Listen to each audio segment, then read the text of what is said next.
దేవుని నామానికి మహిమ కలుగును గాక. చెరువు వచ్చిన అందరికీ కూడా ప్రభువైన యేసుక్రీస్తు నామములో నా వందనాలు. మరి యెహోషువ గ్రంథంలో నుంచి కొన్ని సంగతులు మనం ధ్యానం చేస్తూ ఉన్నాం. పోయిన వారం యెహోషువ గ్రంథాన్ని ప్రారంభించుకున్నాం. ఆ గ్రంథాన్ని గురించిన కొన్ని క్లుప్తమైనటువంటి సంగతులు మనం ధ్యానం చేసుకున్నాం. ఈ దినాన కూడా కొన్ని సంగతులు ధ్యానం చేద్దాం. మొదటి అధ్యాయంలో నుంచి కొన్ని సంగతులు క్లుప్తంగా ధ్యానం చేసుకుందాం. యెహోషువ గ్రంథం మొదటి అధ్యాయం మొదటి 9 వచనాలు చదువుకుందాం. యెహోవా సేవకుడైన మోషే మృతి నొందిన తరువాత యెహోవా నూను కుమారుడును మోషే పరిచారకుడునైన యెహోషువకు ఇలాగూ సెలవిచ్చెను. నా సేవకుడైన మోషే మృతి నొందెను కాబట్టి నీవు లేచి నీవును ఈ జనులందరూ యోర్దాను నది దాటి నేను ఇశ్రాయేలుకు ఇచ్చుచున్న దేశమునకు వెళ్ళుడి. నేను మోషేతో చెప్పినట్లు మీరు అడుగుపెట్టు ప్రతి స్థలమును మీకు ఇచ్చుచున్నాను. అరణ్యమును ఈ లెబానోను మొదలుకొని మహానది అయిన యూఫ్రటీసు నది వరకును హిత్తీయుల దేశమంతయు పడమట మహాసముద్రం వరకును మీకు సరిహద్దు. నీవు బ్రతుకు దినములన్నిటను ఏ మనుషుడును నీ ఎదుట నిలవలేక ఉండును. నేను మోషేకు తోడై ఉండినట్లు నీకును తోడై ఉండును. నిన్ను విడువను, నిన్ను ఎడబాయను. నిబ్బరము కలిగి ధైర్యముగా నుండుము. వారికిచ్చదనని నేను వారి పితరులతో ప్రమాణం చేసిన ఈ దేశమును నిశ్చయముగా నీవు ఈ ప్రజల స్వాధీనము చేసేదవు. అయితే నీవు నిబ్బరము కలిగి జాగ్రత్తపడి బహుధైర్యముగా నుండి నా సేవకుడైన మోషే నీకు ఆజ్ఞాపించిన ధర్మశాస్త్రమంతటి చొప్పున చేయవలెను. నీవు నడుచు ప్రతి మార్గమున చక్కగా ప్రవర్తించున్నట్లు నీవు దాని నుండి కుడికి గాని ఎడమకు గాని తొలగకూడదు. ఈ ధర్మశాస్త్ర గ్రంథమును నీవు బోధింపక తప్పిపోకూడదు. దానిలో వ్రాయబడిన వాటన్నిటి ప్రకారము చేయుటకు నీవు జాగ్రత్త పడినట్లు దివారాత్రము దాన్ని ధ్యానించిన ఎడల నీ మార్గమును వర్ధిల్ల చేసుకొని చక్కగా ప్రవర్తించదవు. నేను నీకు ఆజ్ఞ ఇచ్చి ఉన్నాను కదా. నిబ్బరము కలిగి ధైర్యంగా నుండుము, దిగులు పడకము, జడియకము. నీవు నడుచు మార్గం అంతట్లో నీ దేవుడైన యెహోవా నీకు తోడై ఉండును. చిన్న మాట ప్రార్థన చేసుకున్నాం. కృపా కనికరములు కలిగిన పరలోకపు తండ్రి, మీ ఘనమైన నామానికి స్తోత్రాలు. మరొకసారి మా తలలెత్తి మీ వైపు చూస్తూ ఉన్నాం. మీ సహాయం కొరకై ప్రార్థన చేస్తూ ఉన్నాం.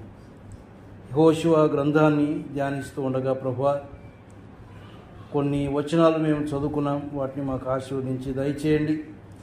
నిలబడినటువంటి నన్ను మరుగు చేయండి ప్రభువా. జ్ఞానం లేనివాడను మీరు ఎరుగుదురు. మీ పరలోకపు జ్ఞానం, మీ తలంపులు మీరు ఇచ్చిన ఆయన మీరే నడిపించమని ప్రార్థన చేస్తూ ఉన్నాం. కూడి వచ్చిన మా అందరి ఆత్మీయ క్షేమార్థమై మీరే మీ యొక్క వాక్యమును మా కొరకై పంచిపెట్టమని మా ప్రభువును రక్షకుడైన యేసుక్రీస్తు పేరట ప్రార్థించి వేడుకుంటున్నాం తండ్రి, ఆమేన్.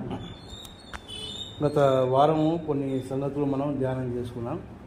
యెహోషువ గ్రంథము మరి బైబిల్ గ్రంథంలో 66 గ్రంథాల్లో 6వ గ్రంథమని, ఇందులో 24 అధ్యాయాలు 657 వచనాలు ఉన్నాయని వాటి గురించి కూడా ధ్యానం చేసుకున్నాం. యెహోషువ అంటే యెహోవా రక్షకుడు అని, మరి యేసు ప్రభు కూడా యేసు అంటే రక్షకుడు అని ఆయనను మరి చూపించే విధంగా ఆ పేరుని ఇక్కడ మనం జ్ఞాపకం చేసుకున్నాం.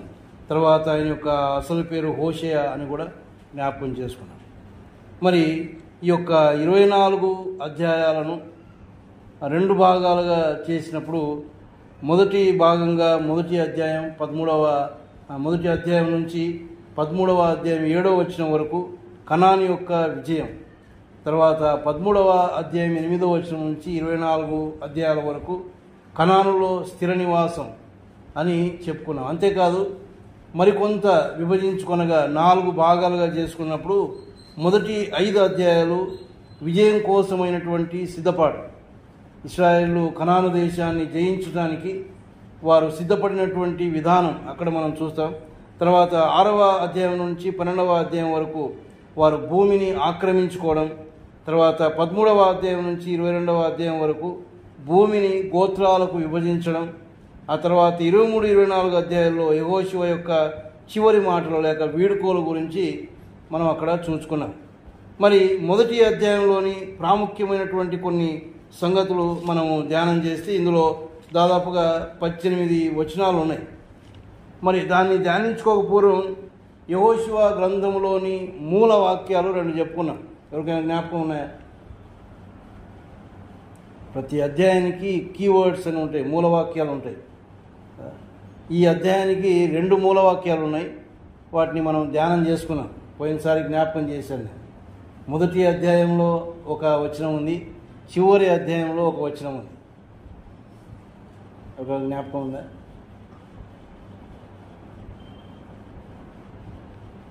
మొదటి అధ్యాయం 9వ వచనం ఏముంది?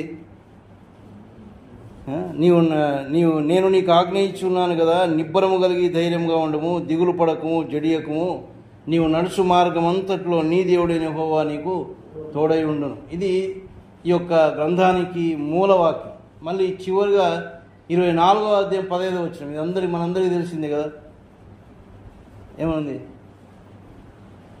ప్రతి ఇంట్లో ఉంటుంది ఆ వాక్యం దాదాపుగా, నేను నా ఇంటి వారిని యెహోవాను సేవించెదము అని. కాబట్టి ఈ 2 వచనాలు కూడా మూలవాక్యాలు. మరి ఇంకా మనం ఈ యొక్క గ్రంథాన్ని గురించి ధ్యానం చేసినప్పుడు, లేక మొదటి అధ్యాయంలోని సంగతులు మనం ఆలోచన చేస్తే, యెహోవా సేవకుడైన మోషే మృతి నొందిన తర్వాత అని మనం చూస్తాం. ద్వితీయోపదేశకాండం 34వ అధ్యాయంలో మోషే మృతిని, లేక మోషే యొక్క మరణాన్ని మనం చూస్తాం. ఆయన చనిపోయిన తర్వాత మరి నూను కుమారుడును మోషే పరిచారకుడైన యెహోషువకు యెహోవా సెలవిచ్చినటువంటి మాటలు జ్ఞాపకం చేస్తూ, నా సేవకుడైన మోషే మృతి నొందెను కాబట్టి నీవు లేచి అను. అంటే ఒకవేళ దేవుని యొక్క పని ఎప్పుడు కూడా నిలబడేది కాదు. దేవుని యొక్క పని కొనసాగించబడుతుంది. నాయకులు లేకపోవచ్చు, నాయకులు మారిపోవచ్చు, నాయకులు మరణించవచ్చు, కానీ దేవుని యొక్క పని మాత్రం ఎప్పుడు ఆగిపోదు. దేవుని యొక్క పనిని ఆయన కొనసాగించుకుంటాడు. ఆయన తగిన వారిని ఏర్పాటు చేసుకొని ఆయన పనిని కొనసాగించేవాడు. మోషే మృతి నొందాడు. ఆ 34వ అధ్యాయంలో మనం చూస్తే వారు ఎలాగున్నారంటే చూడండి,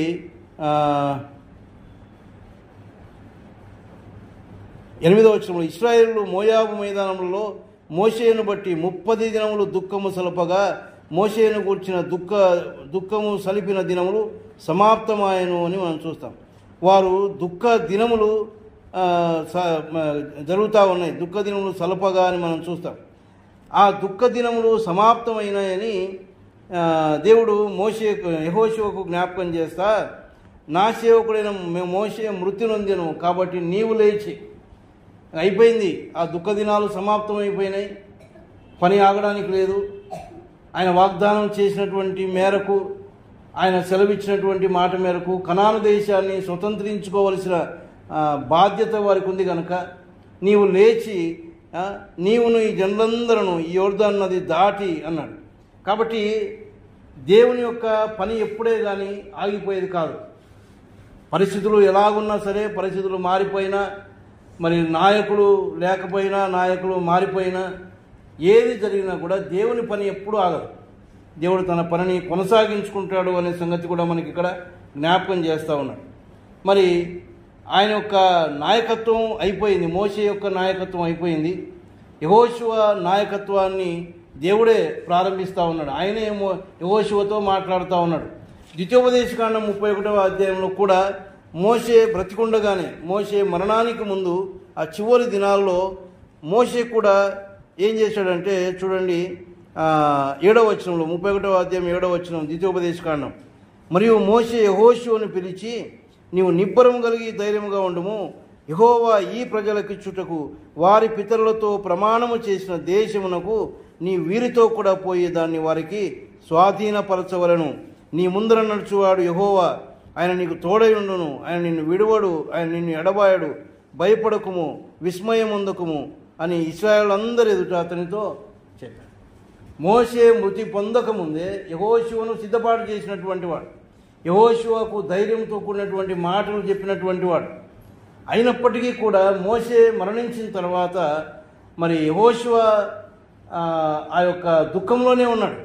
అందుకే దేవుడు నీవు లేయాలి, ఇంకా ఆ సమయం అయిపోయింది, ఆ దుఃఖ దినాలు అయిపోయినాయి, మోషే మృతి నొందాడు, నా సేవకుడు, నువ్వు చేయవలసినటువంటి పని ఉంది అని ఆయనను ప్రోత్సహించినట్టుగా లేక ఆయన యొక్క నాయకత్వాన్ని వారికి చూపించినట్టుగా మనం చూస్తాం. తర్వాత ఇది మొదటి 5 వచనాల్లో మనకు కనబడుతుంది. తర్వాత 6 నుంచి 9 వచనాల్లో మనం చూస్తే దేవుని మాటకు లోబడడాన్ని గురించి మనం చూస్తాం. దేవుని మాటకు కదా ఎందుకు లోబడాలో కూడా చెప్తా ఉన్నాడు. 7, 8 వచనాల్లో ఆ సంగతులు మనం చూస్తాం. నీవు నడుచు ప్రతి నా సేవకుడైన మోషే జాగ్రత్త పడి నీకు ఆజ్ఞాపించిన ధర్మశాస్త్రం అంతటి చొప్పున చేయవలను. నీవు నడుచు ప్రతి మార్గమున చక్కగా ప్రవర్తించున్నట్లు నీవు దాని నుంచి కుడికి కానీ ఎడమకు కానీ తొలగకూడదు అన్నాడు. దేవుని యొక్క వాక్యమునకు విధేయత చూపించాలి. దేవుని యొక్క వాక్యానికి లోబడి ఉండాలి. కారణం ఏంటి అంటే నీవు నడుచు ప్రతి మార్గమున చక్కగా ప్రవర్తించున్నట్టు. ఇక ముందు నాయకుడు నువ్వే నాయకత్వం వహించాలి. యెహోషువకు భయం ఉంది కదా, ఎందుకంటే మోషే నాయకత్వాన్ని చూచినటువంటి వాడు. 20 లక్షల మంది ఎంతగా తిరుగుబాటు చేశారో, ఎన్నిసార్లు ఆయన విసిగించారో అన్నీ ఎరిగినటువంటి వాడు. ఇక ముందు అవన్నీ ఎదుర్కోవాల్సింది యెహోషువనే. ఆ భయం ఉంది యెహోషువకు. కానీ దేవుడు అంటాడు, ఇదిగో నేను నీకు తోడుగా ఉంటాను, నేను నీతో పాటు వస్తాను, నిబ్బరం కలిగి ధైర్యంగా ఉంటాను. అయితే నువ్వు చేయవలసింది ఏంటి? దేవుని యొక్క నా యొక్క వాక్య ప్రకారం ధర్మశాస్త్రం అంతటి ప్రకారం నువ్వు నడుచుకోవాలి. తర్వాత ఏమన్నాడంటే నీవు కుడికి కానీ ఎడమకు కానీ తొలగకూడదు అన్నాడు. కిందికి వస్తే నీవు జాగ్రత్త పడినట్లు దివారాత్రము దాన్ని ధ్యానించినలా నీ మార్గమును వర్ధిల్ల చేసుకొని చక్కగా ప్రవర్తించి దాన్ని దివారాత్రములు ధ్యానించాలి. దేవుని యొక్క వాక్యానికి ఉన్నటువంటి ప్రాధాన్యత, దేవుని వాక్యానికి లోబడడం వలన ఉండేటటువంటి ప్రయోజనం, దాని గురించి దేవుడు తానే నేరుగా యెహోషువతో మాట్లాడిన సంగతిని అక్కడ మనం చూస్తాం. తర్వాత 10 నుంచి 15 వచనాల్లో యెహోషువ ప్రజలతో ఆజ్ఞాపించడం లేక ప్రజలను దర్శించి లేక వారిని పిలిపించి వారితో మాట్లాడినటువంటి సంగతులు మనం చూస్తాం కదా. 11వ వచనంలో అంటాడు, 3 దినములలోగా మీరు యోర్దానును దాటవలను గనుక ఆహారమును సిద్ధపరచుకోండి. యోర్దాను దాటి కనానును స్వతంత్రించుకోవాలి, కాబట్టి మీరు సిద్ధపడండి. వారి సిద్ధపాటును గురించి కూడా యెహోషువ వారిని పిలిపించి వారితో మాట్లాడినటువంటి సంగతి.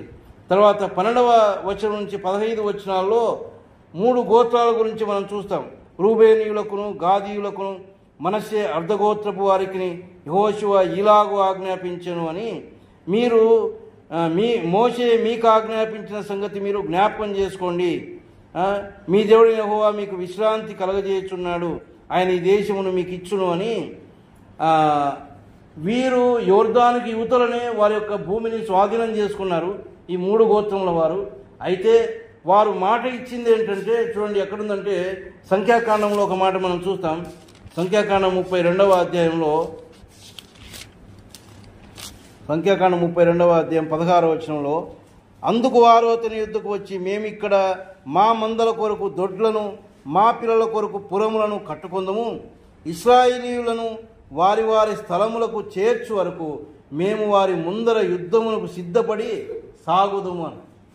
యోర్దానికి యువతలనే వారి యొక్క భూభాగాన్ని వారు స్వతంత్రించుకున్నారు, మాకు ఇది బాగుంది అని వారు తీసుకున్నారు.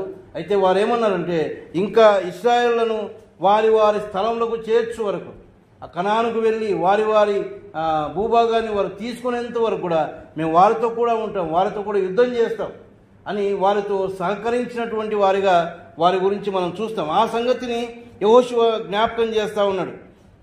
కాబట్టి చూడండి అక్కడ ఏమన్నాడంటే 14వ వచనంలో, మీ భార్యలను మీ పిల్లలను మీ ఆస్తి యోర్దాను యువతల మోషే మీకిచ్చిన ఈ దేశమున నివసింపవలను గాని పరాక్రమవంతులను శూరులనైన మీరందరూ యుద్ధ సన్నద్ధులై మీ సహోదరులకు ముందుగా నది దాటి యెహోవా మీకు దయచేసినట్లు మీ సహోదరులకు విశ్రాంతి దయచే వరకు, అనగా మీ దేవుడైన యెహోవా వారికిచ్చు దేశమును స్వాధీనపరుచుకునే వరకు మీరును సహాయము చేయవలను అని వారికి చెప్తా ఉన్నాడు.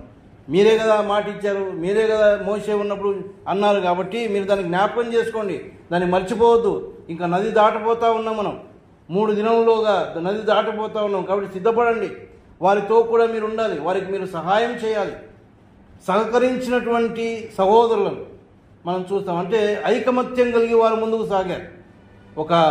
ఏమంటారు ఏక మనస్సు ఏక తాత్పర్యం కలిగినటువంటి వారుగా. ఇది సంఘములో ఉండవలసినటువంటి ఒక ప్రాధాన్యమైనటువంటి సంగతి. 133వ కీర్తనలో మనం చూస్తాం కదా, ఏమనుంది? సహోదరుల ఐక్యత కలిగి నివసించుట ఎంత మేలు, ఎంత మనోహరం. సంఘములో అలాంటి పరిస్థితి దేవుడు చూడాలని ఆశిస్తూ ఉన్నాడు. ఐక్యత కలిగి జీవించాలి. కాబట్టి ఆనాడు వారు కూడా ఆ ఐక్యతను మనకు చూపించినటువంటి వారు. మాకు విశ్రాంతి దొరికిందిలే, మాకు రావాల్సిన భూభాగం వచ్చింది, మేము ఇక్కడ ఉంటాం, మీరు వెళ్ళండి అనలేదు. మేము వస్తాం, మీతో పాటు వస్తాం, మీకు కూడా మీ విశ్రాంతి దొరికేంత వరకు కూడా మేము మీతో కూడా ఉంటాం, మీకు సహాయం చేస్తాం అని వారితో కూడా కలిసి యుద్ధం చేసినటువంటి వారుగా మనం చూస్తాం. ఈ మాటలన్నీ చెప్పినప్పుడు వారి యొక్క స్పందన మనం చూస్తాం. ప్రజలందరూ కూడా యెహోషువతో చెప్పినటువంటి మాటలు 16వ వచనంలో మనం చూస్తాం కదా. అందుకు వారేమంటా ఉన్నారు? నీవు మాకు ఆజ్ఞాపించినదంతయు మేము చేసేదము, నీవు మమ్మల్ని ఎక్కడికి పంపుదో అక్కడికి పోదము. మోషే చెప్పిన ప్రతి మాట మేము వినున్నట్లు నీ మాట విందుము. నీ దేవుడైన యెహోవా మోషేకు తోడయుండినట్లు నీకును తోడయుండునుగాక. నీ మీద తిరగబడి నీ వారికి ఆజ్ఞాపించు ప్రతి విషయంలో నీ మాట వినని వారందరూ మరణశిక్ష నొందుదురు. నీవు నిబ్బరం కలిగి ధైర్యం తెచ్చుకునేవాళ్ళని యెహోషువకు ఉత్తరమిచ్చి, ప్రజలందరూ కూడా యెహోషువ మాటకు స్పందించి ఒక మంచి మాట చెప్తా ఉన్నారు. ఏమంటా ఉన్నారు? నీవు మాకు ఆజ్ఞాపించినదంతయు మేము చేసేది. ఇంకా మేము నీకు తిరగబడం, మోషేకు తిరగబడి మేము అనుభవించింది చాలు, కాబట్టి మేము ఇంకా తిరగబడము. నువ్వేం చెప్తావో నీ మాట ప్రకారం మేము నడుచుకుంటాము. నువ్వు నిబ్బరం కలిగి ధైర్యంగా ఉండు. ఎంత మంచి మాట! ప్రజల నుంచి అలాంటి ఉత్తరం వచ్చినప్పుడు నాయకునికి ఇంకా అంతకంటే ఏం కావాలి? ఆయన సంతోషంగా కొనసాగినటువంటి వాడు. అందుకే ఆయన జీవితంలో దేవుని యొక్క వాక్యాన్ని లేక దేవుని యొక్క మాటను ఆయన విడిచిపెట్టినటువంటి వాడు కాదు అని మనం చూస్తూ ఉన్నాం. కాబట్టి ఈ యొక్క గ్రంథంలో నుంచి లేక మొదటి అధ్యాయంలో నుంచి నేను క్లుప్తంగా మీకు జ్ఞాపకం చేయాలనుకున్న సంగతి ఏంటంటే, మొదటిది, దేవుని యొక్క పని ఎప్పుడు కూడా ఆగిపోదు, దేవుని పని కొనసాగించబడుతుంది. అంతేకాదు దేవుని యొక్క వాక్యమునకు లోబడాలి, దేవుని యొక్క మాటకు విధేయత చూపించాలి. అది అన్నాడు యెహోషువకు దేవుడు నేరుగా ఆజ్ఞాపించాడు. నీవు ఎప్పుడైతే నీ ధర్మశాస్త్రం అంతటి ప్రకారం చేస్తావో అప్పుడు నీవు నడుచు ప్రతి మార్గముగా నీవు చక్కగా ప్రవర్తించినట్లు అన్నాడు. చక్కగా నడిపిస్తాడు ఆయన. కాబట్టి వాక్యం అనేది చాలా ప్రాధాన్యం. దేవుని యొక్క మాటలవి, దేవుని యొక్క వాక్యానికి విధేయత మనం చూపించాలి. మరి దాని గురించిన కొన్ని సంగతులు మనం చూస్తే, దేవుని యొక్క వాక్యానికి విధేయత చూపడం వలన మనకు బలం దొరుకుతుంది, మనకు ధైర్యం కూడా దొరుకుతుంది. ఇక్కడే ఆ మాటలు మనం చూస్తాం. ఏమన్నాడు? నీవు నిబ్బరం కలిగి ధైర్యంగా ఉండము, దిగులు పడకము, జడియకము అన్నాడు. ఆ పైన కూడా ఆ మాటలు మనం చూస్తాం. నీవు నిబ్బరం కలిగి జాగ్రత్త పడి బహుధైర్యముగా నుండి. ఎప్పుడైతే దేవుని యొక్క వాక్యం మన హృదయాల్లో ఉంటుందో, దేవుని యొక్క వాక్య ప్రకారం మనం నడుచుకుంటామో మనకే భయం ఉండదు. అంతేకాదు మనం ధైర్యంగా ముందుకు సాగలుగుతాం. ఎందుకు అంటే దేవుని వాక్యంలో మనకు అలాగ బలాన్ని ఇచ్చేటటువంటి మాటలు, ధైర్యాన్ని ఇచ్చేటటువంటి మాటలు ఉన్నాయి. అదే సందర్భంలో అలాగ జరిగినటువంటి సంగతులు కూడా దేవుని యొక్క గ్రంథంలో మనం చూస్తాం. మనకు ఉదాహరణలుగా చాలా సంగతులు దేవుని యొక్క గ్రంథంలో మనం చూస్తాం. మరి ఒక మాట మనం చూస్తే 119వ కీర్తనలో 119వ కీర్తన మనకు తెలిసిన మాటని 50వ వచనంలో మనం ఎరిగిన మాట అది. నీ వాక్యము నన్ను బ్రతికించి ఉన్నది, నా బాధలో ఇదే నాకు నెమ్మది కలిగించుచున్నది అన్నాడు. బాధలో నెమ్మది కలిగిస్తుంది అంటే బాధలో మనం నిరాశ చెందుతాం, బాధలో కృంగిపోయేటటువంటి పరిస్థితికి మనం వెళ్ళిపోతాం. కానీ దేవుని యొక్క వాక్యాన్ని మనం చదువుతూ దేవుని యొక్క వాక్య ప్రకారం మనం నడుచుకుంటూ ఉంటే దేవుని యొక్క వాక్యం మనకు బలాన్ని ఇస్తుంది, దేవుని యొక్క వాక్యం మనకు ధైర్యపరుస్తుంది. మత్తయి సువార్త 14వ అధ్యాయంలో పేతురును గురించిన సంగతి మనం చూస్తాం. మొదట శిష్యులందరూ భయపడినారు. యేసు ప్రభు నీళ్ళ మీద నడిచి వస్తూ ఉంటే అందరూ భయపడినారు, భూతమని అనుకున్నారు. కానీ పేతురు అన్నాడు, ప్రభువా నీవే అయితే నేను కూడా నడిచి రావడానికి సెలవిమ్ము అన్నాడు. ఎప్పుడైతే యేసు ప్రభు రమ్మన్నాడో ఆయన మాటకు విధేయత చూపినటువంటి పేతురు ధైర్యంగా నీళ్ళ మీద నడిచినటువంటి వాడు. నీళ్ళ మీద నడవాలంటే ధైర్యం కావాలా, మునిగిపోతాడు. ఆ కొంత దూరం వెళ్ళాక ఆ మాట మర్చిపోయి, దేవుడిచ్చిన మాటను మర్చిపోయి ఆయన వైపు చూడకుండా గాలి వైపు చూచి మునిగిపోయిన అనుభవం కూడా మనం చూస్తాం. కాబట్టి దేవుని యొక్క మాటకు మనం విధేయత చూపితే, దేవుని యొక్క మాటకు మనం లోబడి ఉంటే మరి మనకు దేవుడు ధైర్యాన్ని ఇస్తాడు, అంతేకాదు మనకు బలాన్ని కూడా ఇస్తాడు అని దేవుని యొక్క గ్రంథంలో మనం చూస్తాం. ఒక మాట నుండి దినవృత్తాంతము 2వ గ్రంథంలో వారి యొక్క అనుభవాన్ని మనం చూస్తాం. వారు దేవుని మాటకు లోబడుటను బట్టి దినవృత్తాంతములు 2వ గ్రంథం 20వ అధ్యాయం యెహోషాపాతును గురించిన సంగతులు అక్కడ మనం చూస్తాం. మొదటి వచనంలో, ఇది అయిన తర్వాత మోయాబీయులను, అమ్మోనీయులను, మెయోనీయులలో కొందరును దండెత్తి యెహోషాపాతు మీదికి వచ్చిరి అన్నాడు. అప్పుడు ఆయన ఏం చేస్తూ ఉన్నాడు? 3వ వచనంలో, అందుకు యెహోషాపాతు భయపడి యెహోవా యొద్ద విచారించుటకు మనసు నిలుపుకొని అని మనం చూస్తాం. మరి ఆయన ప్రార్థన చేస్తూ ఉన్నాడు. తర్వాత 15వ వచనంలోనికి వస్తే, 14వ వచనంలో ఏమనుందంటే, అప్పుడు మత్తన్యాకు పుట్టిన యెహీయేలు కుమారుడైన బెనాయాకు జననమైన జకర్యా కుమారుడును ఆసాపు సంతతి వాడును లేవీయుడునగు యహజీయేలు సమాజంలో ఉండెను. యెహోవా ఆత్మ అతని మీదికి రాగా అతడిలాగు ప్రవచించెను. యహజీయేలు దేవుని యొక్క ఆత్మ ద్వారా పలికినటువంటి మాటలు, దేవుని యొక్క మాటలుగా ఆయన ఏమంటా ఉన్నాడంటే, యూదావరులారా, యెరూషలేము కాపురస్తులారా, యెహోషాపాతు రాజా, మీరందరూ ఆలకించుడి. యెహోవా సెలవిచ్చినదేమనగా, ఈ గొప్ప సైన్యమునకు మీరు భయపడకుడి, జడియకుడి. ఈ యుద్ధము మీరు కాదు, దేవుడే జరిగింది. దేవుడు సెలవిస్తా ఉన్నాడు, మీరేం భయపడాల్సిన పని లేదు. దేవుని యొక్క ఆత్మచేత నడిపింపబడిన వాడుగా ఆయన మాట్లాడినటువంటి మాటలను వారు విధేయత చూపించి వారు బలాన్ని పొందుకొని జయం పొందినట్టుగా దేవుని యొక్క గ్రంథంలో మనం చూస్తాం. మరి దేవుని యొక్క వాక్యము ద్వారా మనకు బలము దొరుకుతుంది, దేవుని యొక్క వాక్యము ద్వారా మనకు ధైర్యం దొరుకుతుంది. కానీ మనం ఏం చేయాలా? దేవుని యొక్క వాక్యాన్ని మనం ధ్యానించాలి, దేవుని యొక్క వాక్యాన్ని మనం వినాలి, దేవుని యొక్క వాక్యాన్ని మనం చదవాలి. ఎప్పుడు చదువుతూ ఉన్నాం? ఇక్కడే మొదటి అధ్యాయం 9వ వచనంలో ఏమన్నాడు? దివారాత్రంలో అన్నాడు కదా. మొదటి అధ్యాయం యెహోషువ గ్రంథంలోనే మొదటి అధ్యాయం 8వ వచనంలో ఆ మాట, దివారాత్రము దాన్ని ధ్యానించినలా అన్నాడు. దివారాత్రము ధ్యానించేటటువంటి అనుభవం, చదవడం కాదు, ధ్యానించడం. పగలంతా దాన్ని చదువుకొని ఇంకా మనం ఎల్లప్పుడూ దాన్ని ధ్యానిస్తూ ఉండాలి, వాటిని నెమరు వేసుకుంటూ ఉండాలి, మన మనసులోకి తెచ్చుకొని. అందుకే కీర్తన గ్రంథంలో ఆ మాట మనం చూస్తాం, దివారాత్రములు దాన్ని ధ్యానించువాడు ధన్యుడు అన్నాడు. ఇంకొక మాట అక్కడేముందంటే చూడండి, అక్కడేముంది? మొదటి అధ్యాయంలో, అతడు నీటి కాలువల యోరను నాటబడినది ఆకువాడక తన కాలమందు ఫలమిచ్చు చెట్టు వలె ఉండును అన్నాడు. అంటే దేవుని యొక్క వాక్యమునకు విధేయత చూపడం వలన బలము ధైర్యమే కాదు కానీ జయ జీవితాన్ని ఇస్తాడు, వర్ధిల్ల చేస్తాడు దేవుడు. మన యొక్క జీవితంలో వర్ధిల్లత అనేది మనం చూస్తాం, దినదినము వృద్ధి పొందుతాం. ఈ మధ్యలో ఎక్కడ మనం ధ్యానం చేసింది దావీదుని గురించి? మంగళవారం ధ్యానించింది. దావీదు అంతకంతకు వర్ధిల్లను, సైన్యములకు అధిపతి యెహోవా అతనికి తోడుగా. ఆయన మనకు వాక్యము చదువుతూ ఉంటే వాక్యమై ఉన్న దేవుడు మనతో కూడా ఉంటాడు, ఆయన సన్నిధి మనతో కూడా ఉంటుంది. మరి మనం వర్ధిల్లుతూ ఉంటాం, మనం అంతకంతకు వర్ధిల్లుతాం. అంతేకాదు మన జీవితంలో జయ జీవితాన్ని ఆయన ఇస్తాడు, ఫలభరితమైనటువంటి జీవితం మనకు ఆయన ఇస్తాడు. ఆయన యొక్క వాక్యానికి మనం విధేయత చూపించాలి, వాక్యంకి తల ఒగ్గాలి. మన వాక్యం ఏం చెప్తుందో దాని ప్రకారం మనం నడుచుకోవాలి. పేతురు యొక్క అనుభవంలో మరొక సంగతి ఏం చూస్తామంటే, లూకాసు వార్త 5వ అధ్యాయంలో ఆయన వారి దోణులోనికి ఎక్కినాడు. ఆ తర్వాత వలలు వేయమన్నప్పుడు మేము రాత్రంతా ప్రయాసపడినాం, మాకేమీ దొరకలేదని. అయితే చూడండి, అక్కడ ఒక మాట ఏమని ఉంటుందంటే, లూకాసు వార్త 5వ అధ్యాయం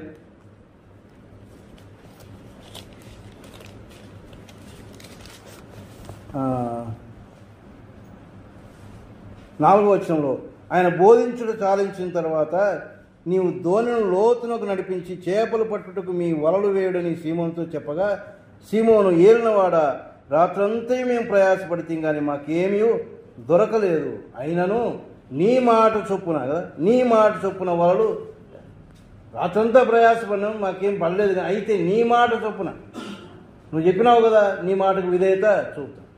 అలాగ వాక్యానికి మనం విధేయత చూపితే మన జీవితంలో జయ జీవితాన్ని మనం చూస్తాం. ఇప్పుడు ఆయన నీ మాట చొప్పున వేస్తానన్నప్పుడు ఏమైంది?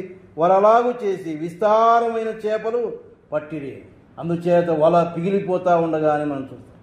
అంటే దేవుని యొక్క మాటకు లోబడితే మన జీవితంలో అద్భుతమైన కార్యాలు మనం చూస్తాం. దేవుని వాక్యానికి లోబడితే చాలాసార్లు వాక్యం వింటాం, మొదటిది ఏంటంటే మర్చిపోతాం కదా. మనం ఏం వాక్యం చెప్పినామంటే గుర్తుండదు, మొదటి మర్చిపోతాం. రెండవది ఆ వాక్య ప్రకారం మనం నడుచుకోం. వాక్యం చెప్పేది ఒకటి, మనం చేసేది ఒకటి.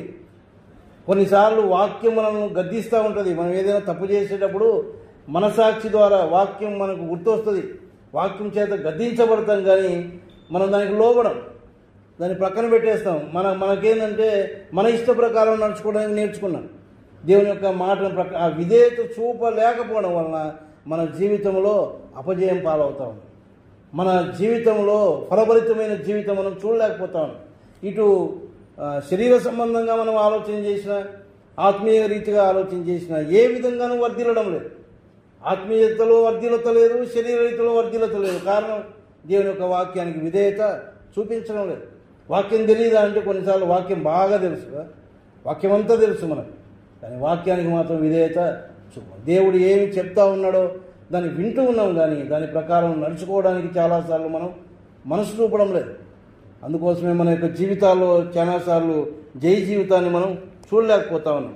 తర్వాత దేవుని యొక్క వాక్యానికి విధేయత చూపడం వలన దేవుని సన్నిధిని మనతో కూడా ఉంటుంది. మీకు తోడుగా ఉంటానన్నాడు ఆయన.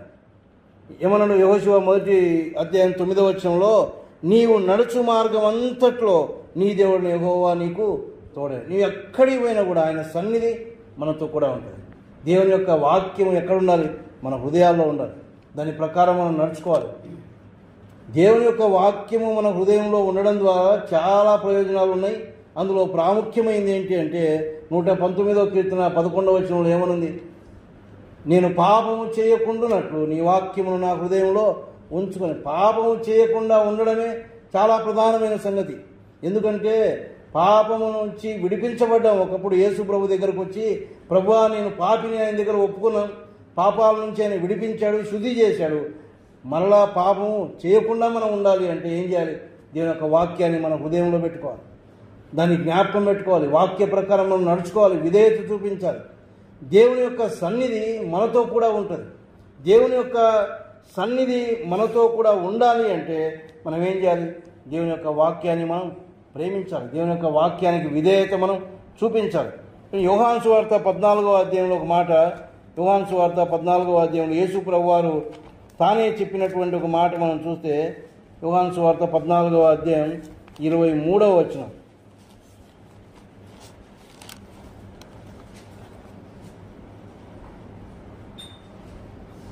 యేసు, ఒకడు నన్ను ప్రేమించిన యెడల వాడు నా మాట గైకొనును, అప్పుడు నా తండ్రి వారిని ప్రేమించును, మేము వాని యొద్దకు వచ్చి వాని యొద్ద నివాసం. దేవుని యొక్క మాటను మనం గైకొంటే కదా, ఒకడు నన్ను ప్రేమించిన యెడల. ఎప్పుడు గైకొంటాం? ఆయన్ను ప్రేమిస్తే. ఆయన అంటే మనకు ప్రేమ ఉంటే, ఆయన అంటే మనకు ఇష్టం ఉంటే మనకు అప్పుడప్పుడు ఆయన ఇష్టమవుతాడు, అప్పుడప్పుడు ఆయన మీద మనకు ప్రేమ చాలా ఎక్కువవుతుంది. అప్పుడప్పుడు మనకు ఎప్పుడైనా చాలా కష్టం వచ్చినప్పుడు, చాలా ఇబ్బంది వచ్చినప్పుడు ఆయన మీద చాలా ప్రేమ పొంగిపోతుంది. చాలా తీర్మానం, ఎందుకు ప్రేమ పొంగిపోయి ఏం చేస్తామంటే చాలా తీర్మానాలు చేస్తాం. ప్రభా నాకు ఇది చేస్తే నేను నీకు అంత ఇస్తాను, ఇంత ఇస్తాను కదా. ఆయన దాన్ని ఏం ఆశించడం లేదు, కాకపోతే మనకు ప్రేమ ఎక్కువ చెప్తాం. కానీ నన్ను ప్రేమించిన వాడు ఏం చేస్తాడంటే ఆయన ఆజ్ఞలు గైకొనేవాడు ఆయన ప్రేమించేవాడు, అంతేగాని ఆయనకి ఇచ్చేవాడు కాదు. ఆయనకు అందరూ ఇస్తారు కదా, ధనవంతులు చాలా ఇస్తారు మనకంటే కూడా, వాళ్ళు ఇచ్చే దాంట్లో మంది చాలా తక్కువ. ఆయన్ను ప్రేమిస్తున్నామంటే ఆయన మాటలు మనం, ఆయన ఆజ్ఞలు గైకొనాలి. అప్పుడు ఏమంటా ఉన్నాడు ఆయన? అప్పుడు నా తండ్రి వాడిని ప్రేమించును, మేము వాని యొద్దకు వచ్చి వాని యొద్ద నివాసం. మేము అన్నాడు అంటే తండ్రి, కుమార, పరిశుద్ధాత్మను త్రిత్వమైనటువంటి దేవుడు మన యొద్దకు వచ్చి మన దగ్గర నివాసం చేస్తాడంటే ఎప్పుడు? దేవుని వాక్యానికి విధేయత చూపితే, దేవుని యొక్క వాక్య ప్రకారం మనం నడుచుకుంటూ ఉంటే త్రిత్వమైనటువంటి దేవుడు మన దగ్గర నివాసం చేస్తాడు, మనతోనే ఉంటాడు. ఆయన ఇంకంతకంటే గొప్ప భాగ్యం ఏం కావాలి? ఆయన ఎల్లప్పుడూ మనతోనే ఉండేటటువంటి వాడు. ఇంకొక మాట ఇదే యోహాను భక్తుడు వ్రాస్తూ మొదటి పత్రిక 5వ అధ్యాయం, యోహాను రాసిన మొదటి పత్రిక 5వ అధ్యాయం 3వ వచనంలో మనం ఆయన ఆజ్ఞలను గైకొనుటయే దేవుని ప్రేమించుట అని. ఆయన ఆజ్ఞలను గైకొనడమే దేవుని ప్రేమించుట. ఎవరైతే ఆయన ఆజ్ఞలను గైకొంటారో ఆయన మన మధ్యన వారు లేక త్రిత్వమైనటువంటి దేవుడు మనతో కూడా నివాసము చేస్తాడు అని దేవుని యొక్క గ్రంథంలో మనం చూస్తాము. కాబట్టి ప్రియమైన వాళ్ళారా, యెహోషువ గ్రంథంలో నుంచి దేవుడు మనకు జ్ఞాపకం చేసేది లేక ఆ యొక్క గ్రంథంలో నుంచి మనకు నేర్పిస్తున్న సంగతులు ఏంటంటే, మొదటిది దేవుని యొక్క పని ఎప్పుడు కూడా ఆగిపోయేది కాదు. ఆయన కొనసాగించుకుంటాడు. పరిస్థితులు మారినా, నాయకత్వాలు మారినా, నాయకుడు లేకపోయినా దేవుడు తన పనిని కొనసాగించుకుంటాడు. ఈ మధ్యనే మరొక మాట జ్ఞాపకం చేసుకున్నాం. నీవు నాకు అప్పగించిన పని నేను సంపూర్ణంగా నెరవేర్చి, నిన్న బుగానపల్లిలో జ్ఞాపకం చేసుకున్నాం కదా. ఎందుకు జ్ఞాపకం చేసుకున్నామని అక్కడ ఏంటి మన అంశం? ఎందుకు జ్ఞాపకం చేసుకున్నాం? దేవుని యొక్క కోరిక. అపోస్తలుడైనటువంటి పౌలు కొరింథీ సంఘానికి రాస్తూ 2వ పత్రికలో 13వ అధ్యాయంలో వారిని గురించి ఆశ కలిగి వారిని ప్రేమించి వారి కొరకు ప్రార్థన చేస్తూ ఉన్నాడు. ఎందుకని? మీరు ఏ దుష్కార్యము చేయకుండా వలనని అన్నాడు. తర్వాత మీరు మేలైనదే చేయాలని నేను మీ కొరకు ప్రార్థన చేస్తూ ఉన్నాను, మీరు సంపూర్ణులు కావాలని. ఎలాగ సంపూర్ణులు? యేసుప్రభు అన్నాడు, నీవు నా చేతికి ఇచ్చిన పనిన, నీవు నాకు ఇచ్చిన పని నేను సంపూర్ణంగా నెరవేర్చాను. ఆయనకు అప్పగించబడిన పనిని ఆయన సంపూర్ణంగా నెరవేర్చాడు. కాబట్టి మనము దేవుని యొక్క పనిని మనం సంపూర్ణంగా నెరవేర్చాలి. ఒకవేళ మనం నెరవేర్చకపోతే ఆ పని కొనసాగించబడుతుంది, కానీ ఆ పని మాత్రం ఆగిపోదు.